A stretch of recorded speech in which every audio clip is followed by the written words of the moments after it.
Hello everyone, সবাই কেমন আছো? আশা করছি খুব ভালো আছো। আমিও খুব ভালো আছি। আজ তো বৃহস্পতিবারে এখন বাজে 8:15। তো দেখো আমার সকাল সকাল স্নান হয়ে গেছে। আমি এবার পুজোয় বসবো। পুজোটা যতটুকু পারবো আমি তোমাদের সাথে শেয়ার করব। আমার পুরো ব্লগটা তোমরা দেখতে থাকো, আরও ভালো কিছু দেখতে পাবা হয়তো। আমার ভিডিওটা ভালো লাগলে লাইক, কমেন্ট, শেয়ার, সাবস্ক্রাইব করে দিবা, পাশে থাকবা। তো দেখো বন্ধুরা, আমি এখন আমার ভাইকে স্নান করিয়ে সাদা ফুল দিয়ে সাজিয়ে বিস্কুট খেতে দিয়ে দিয়েছি। ততক্ষণ ভাই খাক, আমি ততক্ষণ পুজোটা সেরে নিই। তো চলো। দেখো বন্ধুরা, আমাদের গাছে কত কুমড়োর শাক হয়েছে। যে জায়গাটাই হয়েছে জায়গাটা জুড়ে হয়েছে, এত সুন্দর হয়েছে কি বলবো তোমাদেরকে। মার আমি এই জন্য সকাল সকাল কুমড়োর শাক তুলতে চলে এলাম। কাটতেই কি মজা লাগছে, আমার মায়ের মুখে এত হাসি যে বলার নাই। দেখো কাটতে কার না ভালো লাগে, তাই না?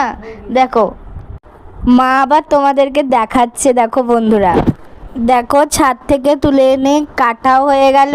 তো দেখি এবার কি দিয়ে তরকারিটা করা হয়। দেখো ডালও বাটা হয়ে গেল আমাদের।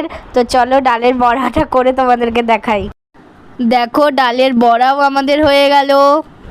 আমাদের তরকারি রেডি এখন। তো দেখো ডিমের কারিও হয়েছে। আমার ভিডিওটা এতদূরই ভালো লাগলে লাইক, কমেন্ট, শেয়ার।